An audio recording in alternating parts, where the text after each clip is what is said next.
Hey, everyone. Michael David here with RJ and our special guest, Josiah Prince from Disciple. Hello. Thank you. Josiah has that heavenly voice right now because he has that special microphone going on. I do. It's true. I custom ordered it just for this podcast. So That's what I'm talking. See, we're getting big, RJ. I'll invoice you guys later. Well, Josiah, thank you so much for being our guest today. We really appreciate it. Sure thing. Yeah. Thanks for having me. So you have an interesting career so far. That's what I say. Yeah. No, No, you really, really do, because you started in Fillmore, back in 2006, right?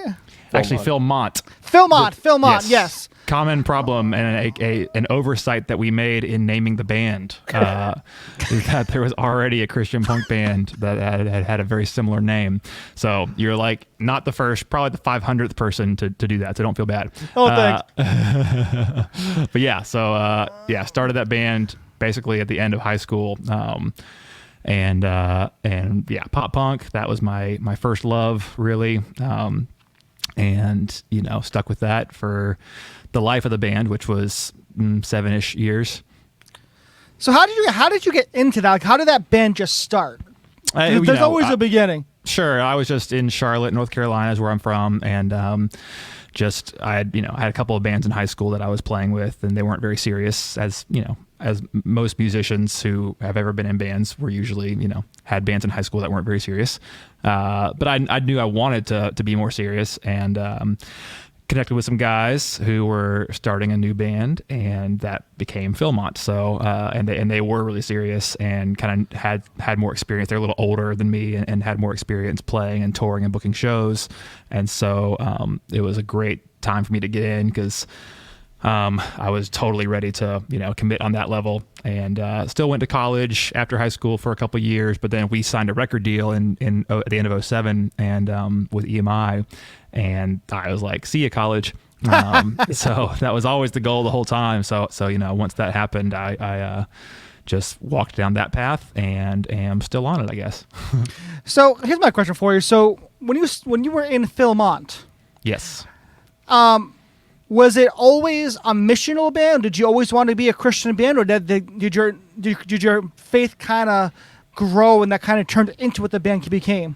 Yeah, I mean, we had no interest in being just like a club band or mainstream band. We didn't know enough. We didn't have the experience to really know what the difference was as far as the market goes, and we just kind of thought that maybe there was, you would just make your music and then it would go wherever it went.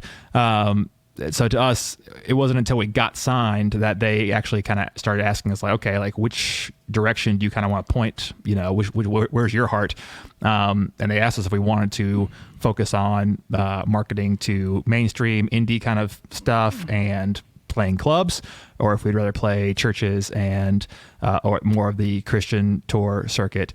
And that was for sure where we felt more, comfortable and called. And we were all just, we were all youth group kids who had come up through that. And all of our songs were really geared towards the strengthening of the faith. It wasn't necessarily missional in terms of getting people saved, but we definitely felt like our calling was to write songs for the people who had a foundation, especially young people who kind of had a foundation and weren't really sure how to grow in that way or progress. Nice. So I have a question. So now, did you grow up in a Christian family, or how did that happen? Yeah. So my dad was actually a pastor, so I was actually born saved. You were a PK. Yeah. No, I always say that, but I've never heard a born saved. I'm using that from now on. You can use it for sure. Born Saved sounds like one of those cheesy Christian band names. Totally. It might be my new band name. Hey, come on. Yeah, I'll produce it. So my dad was a pastor of a small non-denominational church in Charlotte. And grew up in a Christian home. I was homeschooled and just had a very kind of small scope of influence and experience. all the way through my childhood and into my teenage years, and then went to a Christian high school. And so for me, it was yeah. I mean, I was saved very early in my life, and just it's always just been kind of at the front and center of my life, I would say. Now, before you became a full-time musician, Mm-hmm. who were you listening to? What was your inspirations? Yeah, earliest stuff was Michael W. Smith and DC Talk. They were like my two favorite artists before I discovered Reliant K, which was my like, you know, mind-blowing moment of, oh my gosh, because I was probably, you know, eighth or ninth grade, and I had friends who would listen to Blink-182 and the secular stuff that I was like, oh, that sounds really cool, but I know it's like, you know, in my mind at the time it was evil. Yeah. Or really bad to listen to that stuff or whatever. Now I love Blink-182, but back then it was like, oh, I can't listen to that. So when I heard Reliant K, who sounded like that but with Christian lyrics, I was just blown away, and I wore out, you know, those records, and that was, you know.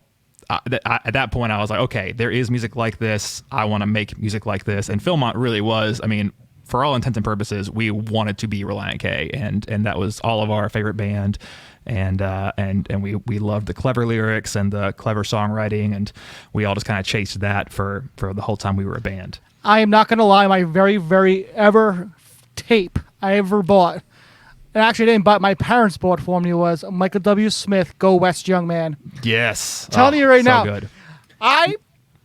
I will not only, I'm only going to admit this because you brought it up. I grew up loving Michael W. Smith. Yes. No, there's nothing wrong with that. I mean, people, here's the thing, like the world at large knows Michael W. Smith as like, oh, Place in This World and Friends, like kind of cheesy 80s piano ballads. But I mean, the songwriting and orchestration on like everything in the 90s that he did was amazing, and there's nothing wrong with any of it. He's borderline a musical genius, because if you look at his instrumental albums, Mm-hmm. Yep. he wrote all those Oh yeah, pieces. orchestrated, arranged, yeah, so good, and yeah, and to be able to that's like, okay, so really, I didn't even mention this, but even before all that, I was a fan of the Beach Boys and Brian Wilson, and that's like what we listened to in my house was oldies growing up, and so like I just was drawn to the Beach Boys, and Brian Wilson is that same way, where he was like this genius orchestrator and songwriter, complex arrangements and musicianship, but would package it in these amazing 3-minute, 2-minute radio hits, right? Mm-hmm. And so Michael W. Smith's kind of the same way, like knows everything about theory and composition and arranging and orchestrating, but also knows how to package that into a 3-minute radio hit with something catchy, you know what I mean? And Yeah. so I've always just loved that balance of guys who can kind of have both. You have all the knowledge and skill and expertise to do the complex stuff, but also the kind of perspective to put it into a commercial kind of product. Yeah, I agree. He's an absolute genius with his. Well, actually, I will say that I was just going to say lyrics, but fun fact, he does not write his own lyrics. Who's that? Michael W. Smith? W. Smith, yeah. I know he had like a lot of co-writers over the years, but yeah. His first like 3 or 4 albums, 90% of his lyrics are written by Wes King. Wes King, nice. That's awesome. So I love anyway, that. I mean, that's the thing. yeah. It's just like Elton John too. You know, I mean, Bernie Taupin wrote most Elton John songs that everyone knows, and Really? yeah, That's interesting. yeah. It was pretty much the career-long collaboration between the two of them, and you know, Elton John was the artist, and he would perform, of course, and sing and write the music and melodies, but yeah, it's like. And actually, Brian Wilson's the same way. He had lyrical co-writers for all the Beach Boys stuff, Pet Sounds, and all that. So it's not that uncommon. So the question begs to be asked now: is writing music versus writing lyrics two different talents? Oh yeah. Well, it's one of those things like, ideally someone can do both, and people can. There are plenty of. I mean, I live in Nashville, and there are hundreds, if not thousands, of awesome songwriters who can do both really well. Usually, I would say lyrics is a more prestigious talent to have, and more unlikely to find. A lot of people, because it's kind of like one of those things. Once you learn music theory and composition and ear training and all that, you can kind of acquire those skills to write cool music and innovate musically with those tools. Lyrics is a much trickier thing to nail down, and it's a much trickier talent to hone. And there's not just like curriculums on how to write lyrics, because you kind of just have to have like an instinct for what you're trying to say and how to say it really well and really concisely and really emotionally. So yeah, that's how I would say it. I agree with you because what I would say, my favorite lyricist, believe it or not, because like this whole podcast, it's about Christian rock, hardcore, and metal. Yeah. But my favorite lyricist is actually Andrew Peterson. Oh yeah, heck yeah, so good. He is a beast of a lyricist. Yes. When he like the song "Tools" or it's just songs that you're like, wait, let me think about this. Oh, that's the way he puts things is amazing. Yeah, that's yeah. In that way, it's almost like, and that's why there's so much wrapped up in it, because you can be a great lyricist and just be all about emotion, and you just know how to express an emotion really well. That's one thing. But then, yeah, there are lyricists like him and other people who can write something that changes your mind about something or makes you like, oh my gosh, like you said, I've never thought about it that way, and can really like teach you new philosophy or theology or doctrine or whatever just in a song. You know what I mean? And I think that's incredible. Yeah. So you mentioned you were in Nashville. Before that, I think you said you grew up in Charlotte. Correct.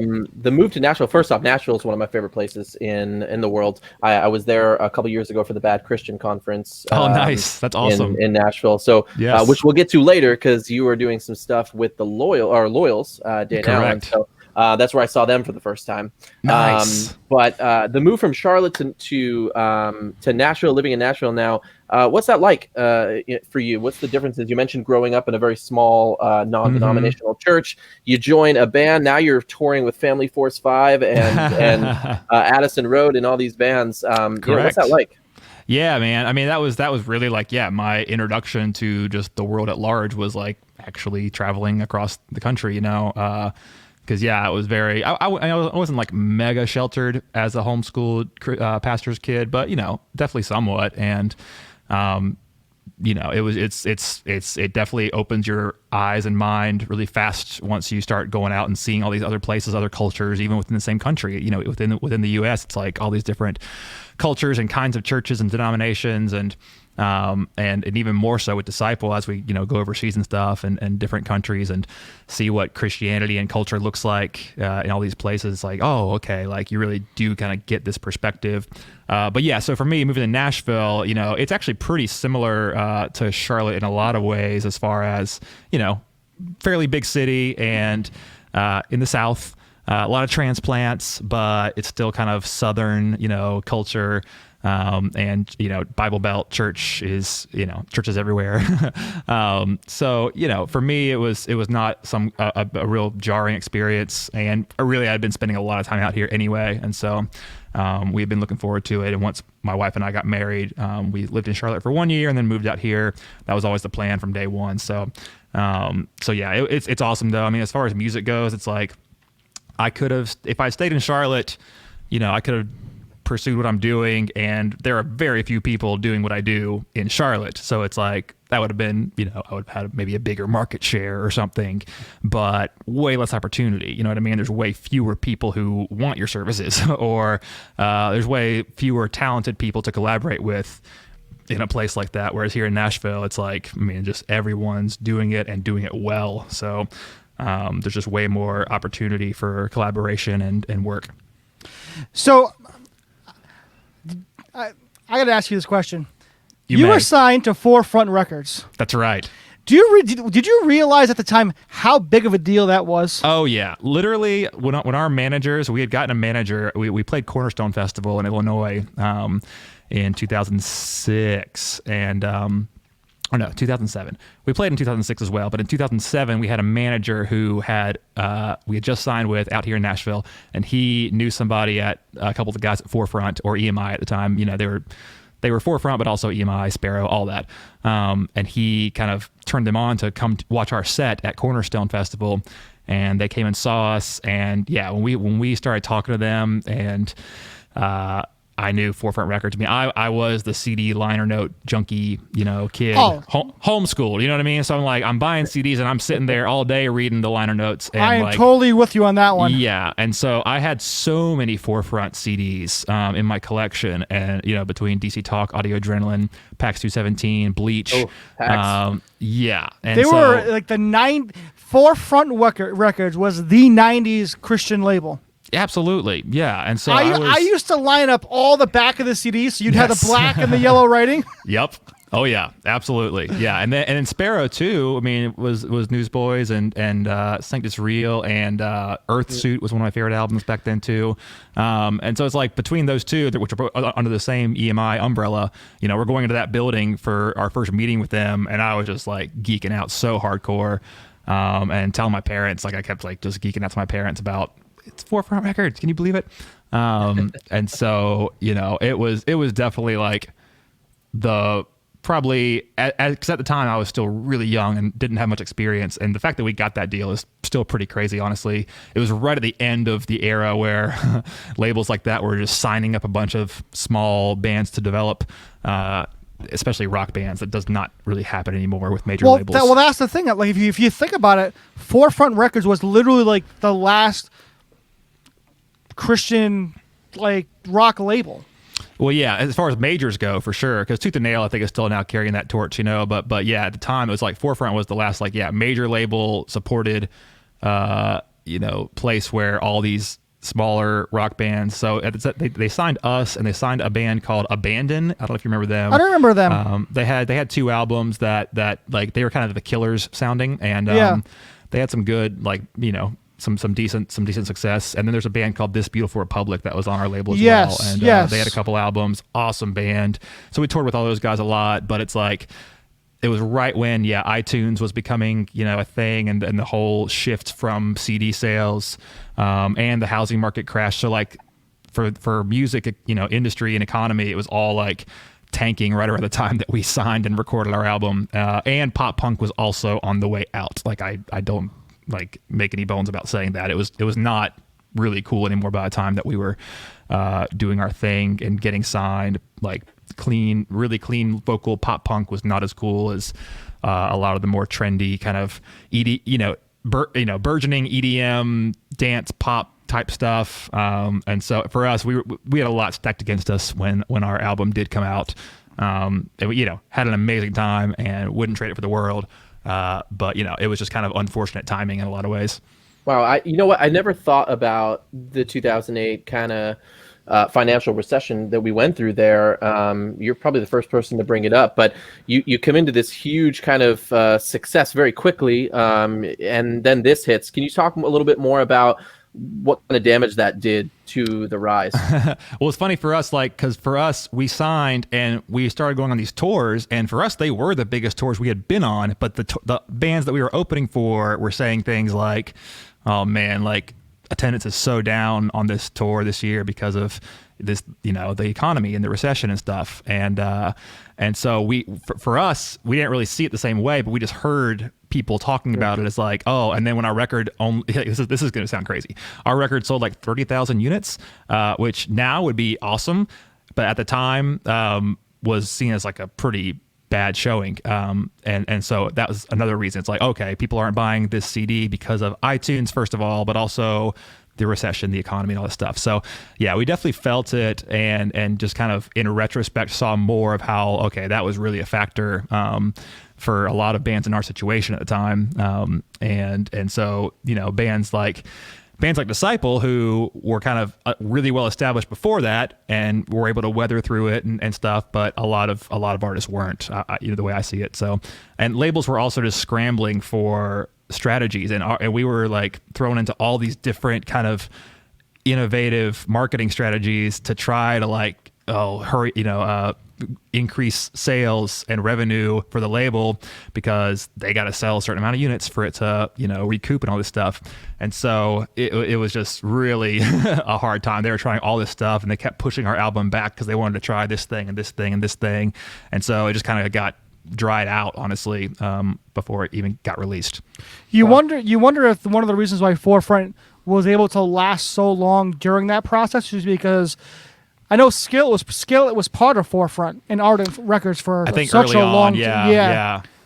So I'm wondering. Yeah, oh yeah. I mean, you know, between DC Talk and they still had Toby Mac at the time too. He was Yep. the other, but besides us, like young rock bands, he was the only like legacy artist on the label. And so, Yep. but between his solo releases and then all the residuals on DC Talk and Audio A, I'm sure it was, you know, totally fine. But just as far as like breaking new artists and developing new artists, that was toward the end of when that was actually happening. Now that has not happened. Like those big labels are not signing young rock, especially punkish rock bands, to develop them. You know, they might sign something that's already kind of working and a band that's already been on a bunch of tours and stuff. But the whole idea of like, oh, this band has potential. Let's sign them and develop them and throw $50,000 at their, you know, album to try to make it a thing. That's not really happening anymore. So there's definitely no. I remember back in the day, like Sony Red was a label that they would put just developing artists under, and they would try to. Actually, Project 86 back in the day when they released Drawing Black Lines, which was a phenomenal CD. When they were on Atlantic Records, they were more of for developing. Yep. And then all of a sudden they were dropped.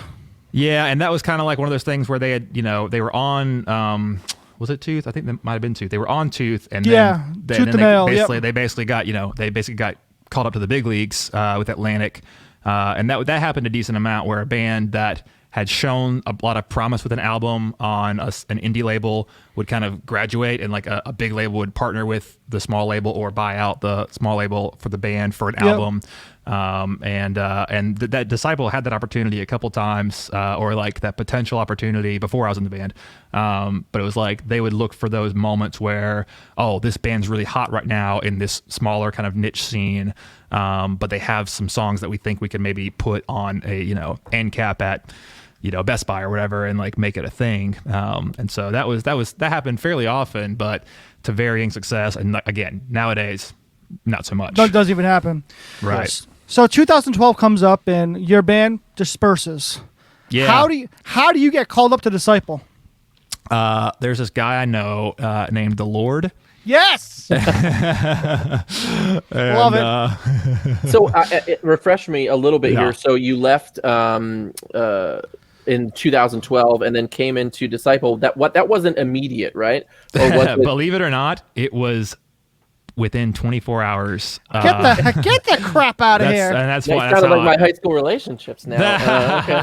No, that's how I have to. I mean, I can't not attribute it to all to God, because like I basically, we were Philmont. We had been dropped from Forefront, and we had done an independent EP. Actually, we were one of the first artists that I knew of that did a Kickstarter in 2010 for an EP, and Kickstarter was still very new, and we barely made it to our goal. But we did that. We did an acoustic tour, but we were just kind of like grasping at straws, just kind of plateauing, and that was just very obvious. And we had members leaving.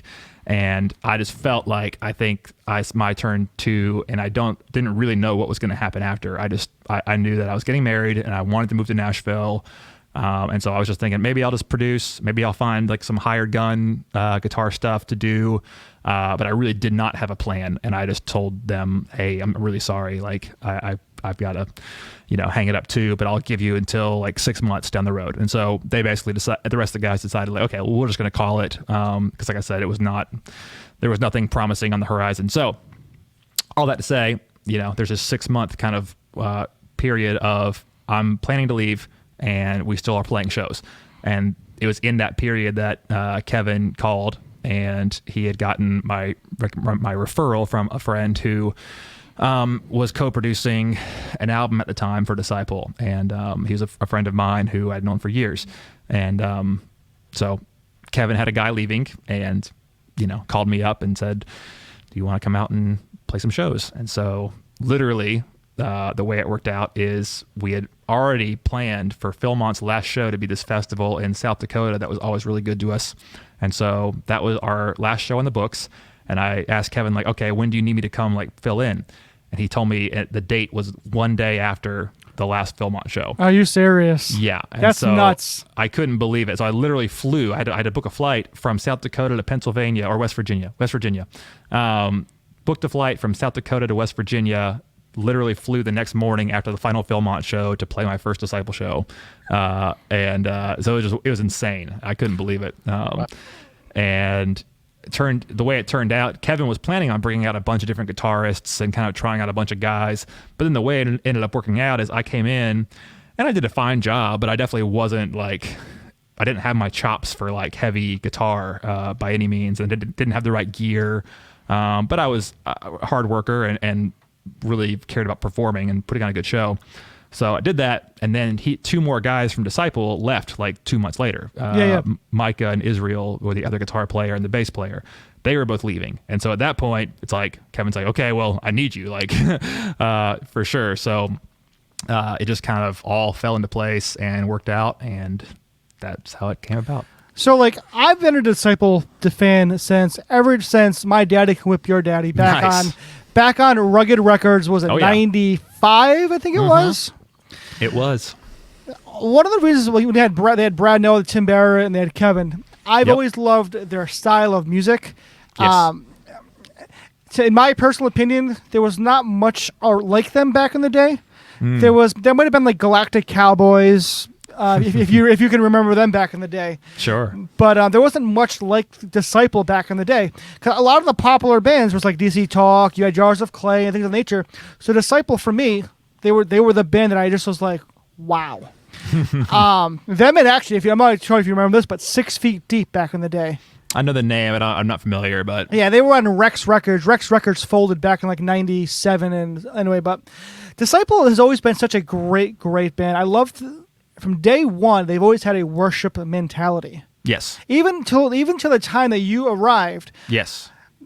Were you a Disciple fan back in the day, or was it more like, oh, it's Disciple? Yeah, it was more casual. Like, I just kind of knew them from, festivals and stuff that Philmont would play. And what I knew about them was that, like, me and the guys in Philmont would always try to go catch Disciples set if we could, because we knew that they put on an awesome show. Yeah. And always sounded super good. And so that was kind of like my perception of them was just like, now they're just like legit veteran band who always sounds amazing and puts on a great show.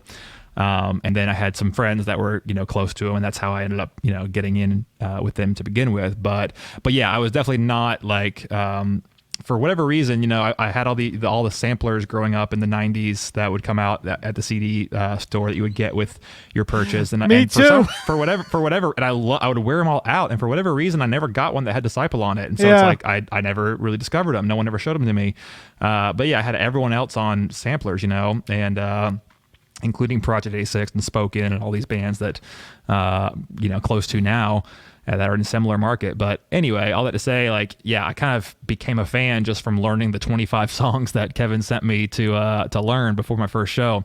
And so as I was playing, I was like, oh my gosh, this stuff is so cool and such great songwriting and guitar parts. And it was really amazing and eye-opening, just like learning this batch of songs that spanned, let's see, I guess it was about 12 years at the time or 13 years of like, because we were playing stuff from, this might sting a little, all the way up through Oh God Save Us All, which is where I joined right before that album came out. And so it was, this just vast expanse of songs, and I was learning all these different ones, and it was just like really cool to like kind of hear all these different moments and eras and albums and production styles and kinds of songs, and yet there's like this through line, like you said, of just the heart of the music and just the guitar forward like style and all that. So it was all that was just very inspirational to me. So it was awesome just getting to come in, and then like I said, within a few months being like one of the only guys in the band, that was the weirdest part. I was like, so it's just me and Kevin and our drummer Trent, who was not original either. So it's like, this is so weird now, like to be like the music guy in the band. And then we got Andrew Stanton came on, and then our bass player Jason as well. So that all kind of came together, but it was a very strange moment. You literally went from being the new guy to the veteran. Yeah, legitimately. Yeah, it was so like I was the one like setting up our sessions for the live shows and stuff. I was like, I've been here like less than 6 months, Well, weird. I came across Disciples music in 05, 06 on cool. this amazing compilation called the X albums. Yes. And they were on there, and then Philmont was actually on there, I think in 09. Oh or nine, so. that's right. That was one of our best plugs ever. That was awesome. X is what did it for me in finding new music. Like you said, there was marketing for a lot of those bands. Especially if you're a non-Christian or you didn't know that side of music exists, was rare. And so every year I would get that CD, sometimes a DVD, run into some of these new bands, including Disciple back in 06 and Philmont in 2009. But you go from Philmont, which you said before, pop punk, to Disciple, which is a very different style of music. How was that for you? And going into that, you mentioned Spoken, another one of my favorite bands. You have obviously listened to that style of music, but how was it moving into that style of music from Philmont? If you are familiar with the phrase "fake it till you make it," that was exactly how I felt. That's what I'm doing right now. The only band that was comparable in style that I was like really, really listening to and like learning their songs on guitar was Chevelle, and big Chevelle fan at the time. They're a good band. Oh yeah, and so I was really into their records, and that was like the drop tuning guitar, drop B and drop C kind of stuff. And that's what Disciple plays in on guitar. But other than that, I didn't even know that like you could buy a guitar that was meant for that kind of tuning. And like I would just tune my standard guitar way down to play these Chevelle songs, and it would sound all floppy and terrible. Like no one ever showed me. And so once I joined, they were like, oh yeah, we use these guitars that are set up with these heavier strings so that we can play in these lower tunings. And it blew my mind. So all that to say, like I totally was not prepared on the gear side, and I was still running like, the name of the game. I'll get technical for a second. The name of the game with like guitar tone for heavy bands is like having a high gain amplifier, tube amp, and then you might run some effects in front of it or something, but the amp is where you're getting your tone. But in pop and indie and pop punk and pop rock and all that, it's more about pedals and having a big pedal board with a lot of effects and overdrives and distortions going into a cleaner amp normally. So I brought that setup with me to play for Disciple, and it was totally not right. And like I said, luckily I just like knew the songs really, really well, and so that was, I think, a good look for me. But my style was, my like clothing style even was very different, and I had no beard, short hair, wearing like indie kind of outfits, and my whole like image and sound was just very different. So yes, all that to say, there was a big learning curve, and thankfully they had an amp. The band like owned an amp that called a 5150 that Eddie Van Halen made popular, and so I started playing through that one, and then I was like, oh, okay, this is what it sounds like. I get it. And then when Andrew came on, he's a master of guitar tone and knew all about it, so he was very helpful in helping me get my sound to where it needed to be. Nice. Yeah. Sweet. So literally your life changed pretty much within 24 hours. Yeah, absolutely. I didn't know at the time, just trying to take it in stride and just be like, hey, I'm just going to fill in. Maybe we'll see what happens, Did you feel any pressure? Because you had Brad Noah, and you had a Brad Noah as the original guitarist. He literally created the Disciple sound. Yeah, I mean, I kind of counted a blessing that I didn't really know about all that yet. Yeah. Like I didn't really understand the legend of him and his tone and his playing and his writing. I didn't really understand that. I just knew I was more familiar with the 2.0 guys. We call that lineup Disciple 2.0. That was playing the Horseshoes and Hand Grenades album and all that. Yeah. And they're younger dudes, and they're good for sure. But Brad was like a legend really, and integral to that whole, the tone, the writing, the everything, the performances. But I didn't know that, and I'm kind of glad, because I didn't feel that pressure about like living up to his whatever legacy. But it was more about just I was not really a guitar solo like guy. I was more of I played lead for Philmont, but that's pop punk, and it's like yeah. There's not near as much like feeling and like swagger as there is in Disciples music, and so I had to really, really like focus and practice to get that kind of stuff down, but it still wasn't natural. Well, so yeah, because like honestly, with pop punk versus like hard rock, like it's those guitar riffs and the hard rock that really bring you in. Yeah, it's an attitude. It gives you a totally different feeling versus pop punk. Totally. Yeah, I mean, pop punk is about like melody and, energy and kind of this.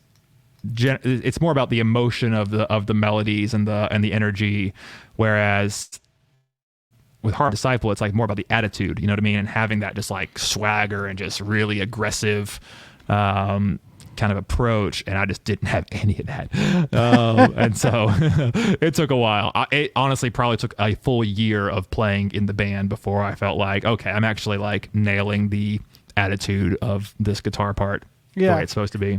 So you mentioned, you became a veteran in 2 months or so, and you're in the band. I think, and correct me if I'm wrong, over the years you have your hand a lot in kind of just the set and look of the show itself too. As far as in how the songs are played. Those, I think you said in a prior interview, the moments of the show. Why is that important to you, and why do you think that's important to the band to have a really good stage show as well as the music? Yeah, that's definitely just me like mirroring Kevin, honestly, because Kevin like just made a huge point about that early on when I was involved. Because at this point, when I come on and then the other guys leave, and then we have 3 new guys at that point, and then within a year we would have a 4th, which was Joey, who you already have talked to. But so for Kevin, he's like, okay, like he's trying to shepherd this thing and make sure we're all pointing in the right direction. And so, he was basically preaching all this kind of this kind of stuff about, what the show needed to be, what a Disciple show, like what the standard was, and making sure that we like kept our eyes on that, and not in like a bossy way, but just like he would make sure that there were moments. And so early on, I was watching him do that and he would be like, hey, let's, before this song, let's do this thing. Oh, hey, at the end of this song, let's ring this out and do this. And, so he would always kind of be thinking about those things. And so I just kind of like, soaked all that up. And then once I started, building, the technical side of the set and setting up the actual, because we switched to a different system right when our other drummer was leaving and Joey was joining. And so I kind of just became the de facto, musical director who would just kind of set up there's a program called Ableton that's recording software that we use to play all of our live tracks, that has our click, our metronome that we all play to and all that. And now it controls also all of our video content and lighting and everything. And so once we started doing that, I really nerded out on, oh man, like we can like make our show like as specific as possible, and the flow can be very like precise. And I loved that. And as I was getting more into producing as well, that's the same kind of appeal. It's like being able to get in there and get surgical with stuff that's happening in the show from the audio perspective and from like our cues and all that. Because like when I joined the band, half the guys weren't even using in-ear monitors. They were just using floor wedges. They just preferred that. But when you do that, you lose the ability for everyone to like come in on a cue that's playing in your ears. And so the 2.0 guys were always following the drummer. And so he always had to be counting off on the hi-hat. These are things that maybe not many people even notice. But to us now, it's like, oh, it's so great to be able to just like do stuff when our ears tell us to. We have a pre-recorded cue telling us to do something or counting us off, and that just makes the show way more like slick and polished and gives you more opportunity for surprise and, like you said, moments. And so that's super important to us now. And so it was cool, kind of jumping into that and having someone like Kevin who loves that kind of stuff. And so whenever I would have an idea or have an idea for a flow, or like, hey, if this song goes into this song, we can like do this thing that's going to transition really well. He loves that kind of stuff. And so it's really fun for us now to build a set. And for me, it was kind of like coming into this giant sandbox of, oh, there's all these songs that Disciple has that fans like. We don't just have to play the same 10 songs every night. Like, we got to play a couple of them every night, but other than that, we can really build a different set list twice a year. Pretty much what we normally do is like, twice a year we'll build a whole new set list for our headlining sets. And there's all these great songs that we can pull from and just make it totally different from the last set. And thankfully we have the kind of fans who like to come, over and over again to shows. And so it's kind of an extra incentive for us to make a different show so that they feel like, oh my gosh, like this is a totally different Disciple show than I've seen before. So I love all of that. So quick question. Yeah. So, as you guys became Disciple 3.0, did you ever feel like Do you ever feel like it's Kevin's band, or does it feel like you're in Disciple?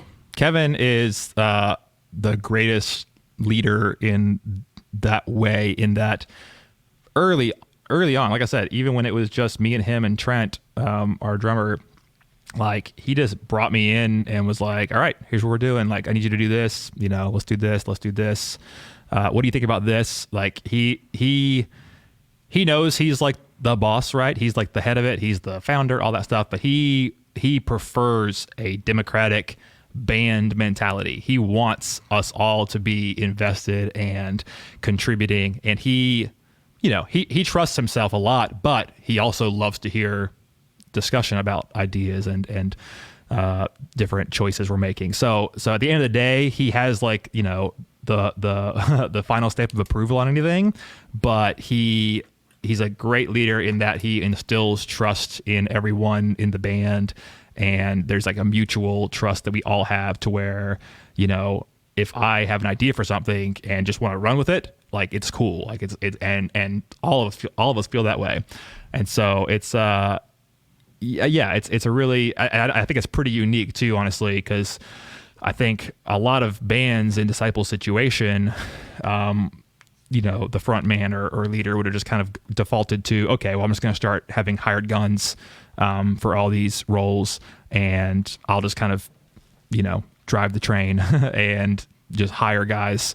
And, and that's nothing wrong with that. Like Manifest, if you know Manifest, like when he goes on tour or play shows, he just kind of has guys all over the country that he'll fly to different shows, because that's what works best for him and his business model and his approach and all that stuff. And he just kind of drives the train, and then he pulls guys in when he needs them.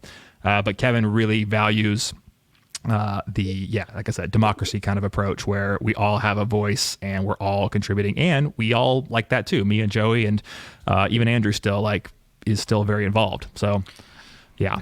Manifest. That's the name I have not heard in a long time. Yeah, no, he just put out an album last year. It's really good. He's great. And yeah, I just use that as a reference because that's someone that is just a contrast to kind of the approach, Yeah. So you've had a ton of success in music, and actually playing, and in doing some of the research behind this podcast today, I hadn't realized how much your hand is in other bands, in the music that they do. You are a producer. And a very good one at that, just from some of the music I've been hearing over the last couple of years, with Seventh Day Slumber, Cutlass, Fireflight, their new one, you and Dane Allen as well, doing some of your, first off, I just want to stop here. 2 Christmas stuff I play every year. Reliant K's Christmas album. Yes. Since day one. Yes. And Copeland's cover of Have Yourself a Merry Little Christmas. Oh, yeah. Which you haven't heard, it's so good. Yeah. But I Copeland's one of my favorite bands, by the way. So they are so good. We're actually gonna have Dane Allen on our show in July. Oh, nice. January. Yes. January. Yeah. And so then I heard you and Dane Allen's Christmas cover, or medley at that. Yes. And it's amazing. The harmonies in it are super tight. The quality was really, really good. But anyways, to say that, you're kind of intertwined. We just had James Mead for Cutlass on a little while ago. We have Dane Allen coming up. And you call it The Ranch. That's right. You want to tell us a little bit about how that came about, when that came about, and just what's the vision there? Yeah, so when I moved to Nashville, I had Pro Tools, which is a recording software. I had it only because in Philmont I was sick of like having song ideas and having to like wait for band practice to get everyone to play my idea. You know what I mean? Mm-hmm. And I was like, gosh, I'm like writing all this stuff, and I really want to be able to make demos of my songs. And so I bought Pro Tools and started working around in it. I had a friend who was like a mentor to me and kind of taught me how to use it. And so to me, it was just a tool for getting my songs down in very rough demo form. But then I moved to Nashville, and I'm like, man, I do like building these tracks. And I had some friends who were in a new band called Danger Scene, and they needed someone to produce their demos. And so I started doing that, just really basic in a bedroom, had no gear, just like a cheap microphone and guitar amp software and stuff. So like just kind of started as like, okay, I'm just like doing some demos for some friends. I'll charge a little bit of money, but it's like nothing, substantial, just something for me to do to fill the time. When when I first moved to Nashville, I was driving for Lyft and Uber between Disciple stuff. That was like what I was doing just to make ends meet. And yeah, producing was like this very minor hobby. And then, as started writing more Disciple songs, for the Attack album, once we started writing for that album, I was writing a lot and putting out a lot of demos, and I was getting better, at recording and producing and stuff. And then once we went in and recorded the Attack album, I always loved the studio so much. And yeah, just kind of being in there, like every time we would record something, I would just feel more like confident in, like I actually like have good ideas and, want to be able to put stuff down. So it just kind of grew from there. And it's nice being a touring band like Disciple, where you're around a lot of other artists often and kind of connecting with artists. And so, I would start doing co-writes with a lot of these artists, and then that a lot of times would then just turn into me producing the song or producing the record. And so it's just been awesome. Like this year's been the biggest just illustration of how crazy it is. Like I never thought that, because we stopped touring. Let's see, we played like 9 shows at the beginning of this year before the pandemic hit. And then it's like, okay, well, not playing shows, and somehow I've been able to fill my whole schedule this year with just studio work of some kind or another. So, which has just been a huge blessing, and just I can't believe it. I never thought I'd be able to fill my year with with production stuff, but it's been awesome. And so now it's like, it's as big of a thing that I do as touring and all that stuff. I've got a lot of projects in the fire and all that. So do you see? Now, I'm not saying you're leaving Disciple. I'm asking the question: when you leave Disciple, do you see you producing full time? Yeah, I mean, I definitely think that would make the most sense. I like have zero inclination to stop, and this year has also shown me that. It's like, oh my gosh, it's not a relief. You know what I mean? It's not a relief that, oh, we got all this time off. Like, it's not a relief to me at all. It is extremely frustrating, and I have all the same like fire and urge to get back out there and play shows. So like I don't see that going away anytime soon. But yeah, like definitely, like I don't see myself ever stopping writing and producing, because you could always do that no matter where you are or what you're doing. But I'm at this point I'm planning on sticking with Kevin until he hangs it up. Well, I mean, you haven't had your hand in small projects this year. It's been some major records. I mean, for Fireflight's Return to Rock, essentially, this year, which was a great album. Thanks, man. I appreciate that. Seventh Day Slumber worship stuff is, first off, Seventh Day Slumber I've liked for a very long time. But great. Hearing some of their stuff this year, it's some of the best stuff they've done. And then Dane Allen, who I've only known for a couple of years with Loyals, that sound is just it's needed in Christian music. I mean, it's just there's not a lot of good music like that. And then to hear the new album, your return to pop punk, that's right, technically. Yes. Mike, I know you wanted to kind of talk a little bit about that new thing. I do, but let's kind of watch this first. At the core, I'm a lover of songs. I just found a love for music, and so grabbing the guitar, all of a sudden I was like, yes, this is it.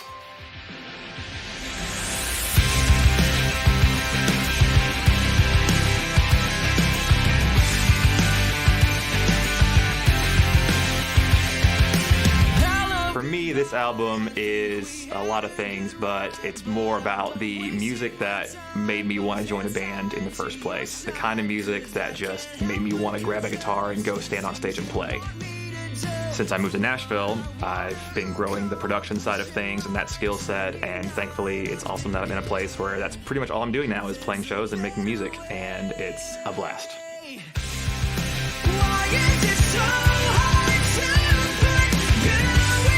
The band's called All Right Years, and the album is called Show Me Something. We were both 21, our only motive was... Did we just Inception? I feel like we had him down here and then him speaking on the video. That was pretty weird. No, that was awesome. So, I forgot how long my beard was. How did that come about? I know Soundstripe and Disciple have very close connections because It's Yeah, so go weird. The for it, whole yeah. like, I mean, the circle is so full. You know, when you talk about like, oh, things coming full circle, it's like the fullest circle of things. Because yeah, I joined, and Micah Sannon, who was the other guitar player in Disciple, when I joined, the backflip guy is what most people knew him as. He did the backflip at our shows, and you know, he was starting this company, and so he left the band, and then he came back and drove for us. As our bus driver, even when he wasn't playing, he came back and drove for us for like a year because he like still needed to have a job, and that's a great job, honestly, as far as like financials go.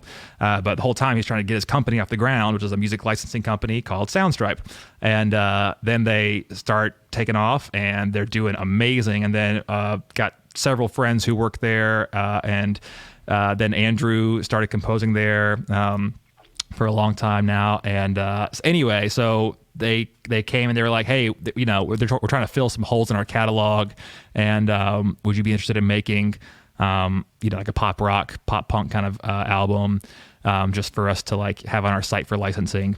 And I was like, yes. So that was last year that I actually, right around this time is when we were making it. So me and Dane, Dane's like one of my favorite singers, and he's very involved in Disciple stuff too, just like on the sidelines. You know, he's teched for us. He's come out and played bass at shows. He sings backgrounds on a lot of our records. He sings the high harmonies on the last two albums. Oh, okay. Yeah, just because he's got such a pure high voice and great range, and so we'll have him come in and do that. So he can hit those high notes so clean. That it's just a great tool to have. And so anyway, so I was like, and so he's also, me and him are the people that love Christmas the most, as far as people that I know. And so that's what led to that Christmas medley we did a couple years ago, was just literally, we were just like, man, we've got to do something Christmassy, because me and him both love Christmas so much. So anyway, I brought him in, or I, you know, asked him about doing this All Right Years thing, and we ended up, it was a year ago, and right in December, we're just like all day, every day working on this album, and it's like Christmassy all around. And it was just, even though the album's not Christmas at all, it was just a really fun time to be like just hunkering down and making a pop punk album. And that was super fun because there's really no big plans for the band. You know, it's just kind of like this one-off project. We'll probably do some more recordings in the future, but like, it's not, you don't have all the hangups and like thoughts that have to go into when it's like your band, and you've got to think about, oh man, like how are we going to tour this? Who's going to play this? Oh, what are we going to do about X, Y, and Z, business stuff? And there's none of that. So it's literally just us making fun pop rock songs. And yeah, it was such a fun time. Like even that red guitar I was playing in that video is the guitar that I was playing in Philmont when toward the end, and I haven't really gotten to play it that much since then. In the past 8 years, I haven't gotten to play it that much, except when I'm producing stuff or playing at church maybe. But yeah, so it was great to like bust out all that and just like dive straight into pop punk for a full record. So I love it, and I'm super happy with it, and hopefully we'll be doing more at some point. Nice. I really enjoyed I listened to a lot of it. Thanks, man. In the last week or so. I did no idea you guys were together, so I apologize. But No, it's fine. it was really cool to hear that. I love harmony. I love the pop punk style. Like you Nice. said, Reliant K was one of my first, really Yes. deep dives into bands. And but through all that, earlier this year, you won the Grizzly Award for Songwriter of the Year for 2019. Nice. So Wild. that was really awesome to That's see. wild. Yeah, that was wild. That's so cool. I love just the Grizzly Awards in general. I think it's so needed. And I'm a huge fan of what I see as like just kind of a shifting of focus for a lot of Christian rock, and kind of, I don't know. So Disciple, I'm going to get on a soapbox here for a second. For the longest time, and this kind of goes back to the whole, turn of the industry too, but like, for the longest time, Disciple's goal was to, or not just the band, but like the industry, the team, like the goal, some of the bigger goals of the band were to like get a single that did well on Air One, or CHR radio, the more contemporary kind of stuff. So like writing these ballads that would, have radio potential on these bigger scales, and then getting on tours like Winter Jam or Disciple used to tour a lot with Newsboys, and so like in those kind of tours, do really, really amazing things for the band. They expose you to a lot more people, and just you're getting your music into the hands of a lot more kinds of audiences. So anyway, all that to say, like right when I joined, we put out an album that didn't really have a big hit in that realm, and then the album after that didn't have a big hit in that realm. So like for us, we kind of shifted our focus from like, okay, like, because what happened was, Christian radio has gotten much, much like safer and narrower, I would say. In terms of, like that whole movement is just closing and getting narrower. And so, whereas we used to have a shot at, having a really great successful single like Dear X, our biggest song. And that song was number one on that radio format when it was out. But now that couldn't happen because those stations don't play Disciple anymore. So all that to say, like we kind of shifted our focus to like, okay, let's just only focus on the people that already like us and like making them happy and writing music that they're going to like and that they're going to tell their friends about instead of like aiming for these loftier kind of big industry things. And that was reflected in, the Dove Awards even. It's like the Dove, well, we were nominated this year, but like for a couple years, it's like the Dove Award for rock was like, the category was like only like Need to Breathe. And, some of these bands is like, that's the rock category is like Need to Breathe is like the hardest, thing you're going to have in there. That reminds you of like 1994. This is before Christian hip hop was even a thing. Yeah. Their nominee was Carmen back in the day. The Carmen Riot. I remember being like, that's like the whitest white guy in the world. Yeah. Well, that's what. So like all that to say, like now I just love that Rockfest Records exists. First of all, like Joseph Rojas starting Rockfest Records and kind of giving a home to all these young Christian bands that are out there trying to like do the thing. So things like Rockfest Records and the Grizzly Awards, which is like this celebration of the scene within the scene. So things like that just make me really happy that's like, okay, we don't need to like hold out and hope that all the Dove Awards we're going to recognize, a legit rock band, and all these bigger, Winter Jam and stuff. It's like those kind of platforms are not really a reality anymore for bands like us. So kind of turning the focus more inward toward like, okay, there is a great fan base of Christian rock people, and just kind of, I don't know, just focusing more on them and what they want and what we want to make, and just making what we want to make. And I think that's what's great about the Grizzly Awards is kind of recognizing that all the bands that are just doing that and just trying to make great rock music that's faith-based. Why do you think it is? Because I remember, let's go back to the 90s, 2000s to 2005, 6, 7. Sure. Christian rock was a thing. You know what I mean? Yep. There was the major people. They were still safe, but they were their majors. There was Third Day. There was Audio Adrenaline. Yeah. Audio Adrenaline's Bloom album definitely had a great sound. Like I'm thinking of Not a King. It's like grunge. It's good stuff. Yeah. But then you had Tooth and Nail come out during that time. Tooth and Nail. They had some amazing artists. MXPX really helped them become into the mainstream. Yeah. And then you had there was bands like, actually I know you don't know who they are, but 6 Feet Deep was in Leader Dogs in 94 to like 98. These big hardcore bands. Mm-hmm. But now it's not really in mainstream Christian music anymore. It's kind of taken a seat back. What do you think it is that Christian artists? I think it's just a shift, I don't think it's like backseat necessarily. I think it's more like we're getting in a different car, like because CCM music as a whole pretty much ignores 98% of rock and heavy genres. Like Demon Hunter is probably the only band that like gets some like like New Release Today might post about Demon Hunter, or New Release Today is fine, but like some of the like more CCM, like CCM Magazine might mention a band like Demon Hunter or something, but they're like the only band that's and the funny heavy. thing is, like Demon Hunter's a part-time band. They don't tour. They tour every couple of years, but you guys, I'm just saying, like as far as like they have an impact and they have like a platform like that. But there is so much music that's being made that is just totally ignored by the CCM industry as a whole. And so to me, it's just like, but what's cool is like for metal and those kind of scene artists and that style, there's a great crossover with mainstream and AP Magazine and like the Hot Topic crowd and all that kind of stuff. There's a really blurry line, I would say, like Memphis Mayfire, you know what I mean? Like Christians love Memphis Mayfire, right? Like there's nothing like they are for sure like a, you know, band that has a stake in the Christian market, but they're, you know, huge in mainstream as well. And there's a lot of bands that kind of live in that world. And I think that's really cool to like see that, okay, there's just great, like Wolves at the Gate too, great example of like great band that is like for sure got so much, you know, biblical and scriptural content in their songs, but also has a great, you know, kind of does touring with a lot of the, you know, more club type scene bands and all that. So anyway, there's definitely a lot of room there for those kind of artists, I think.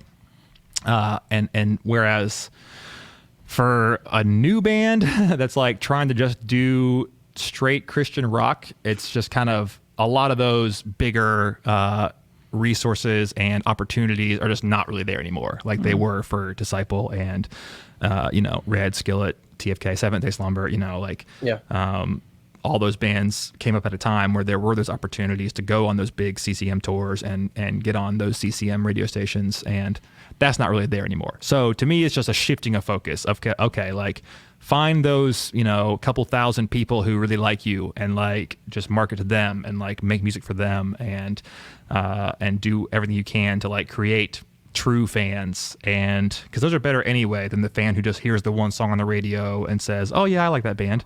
You know what I mean? So I try to encourage the artists that I work with here, you know, to really focus more on that than like aiming for something that's a very small chance of hitting. You know what I mean? Yeah. Well, we don't want to keep you too much longer. We are hitting about the hour mark, but two things to end on is worship and fatherhood. So you're coming into yet another new music project with the worship band coming out. I think it's Honor and Glory.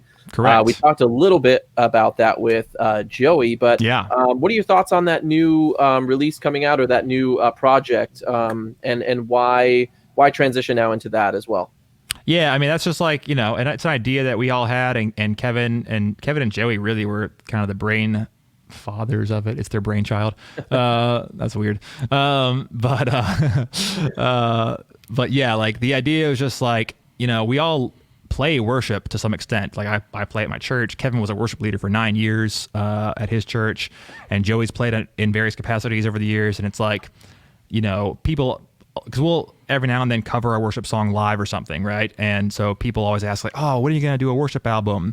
But Kevin's always been of the opinion that if Disciple does a worship album, there's two potentially negative scenarios that come out of that, where either rock fans who aren't into the worship album might just assume that, oh, they're a worship band now and never listen to anything new we put out ever again.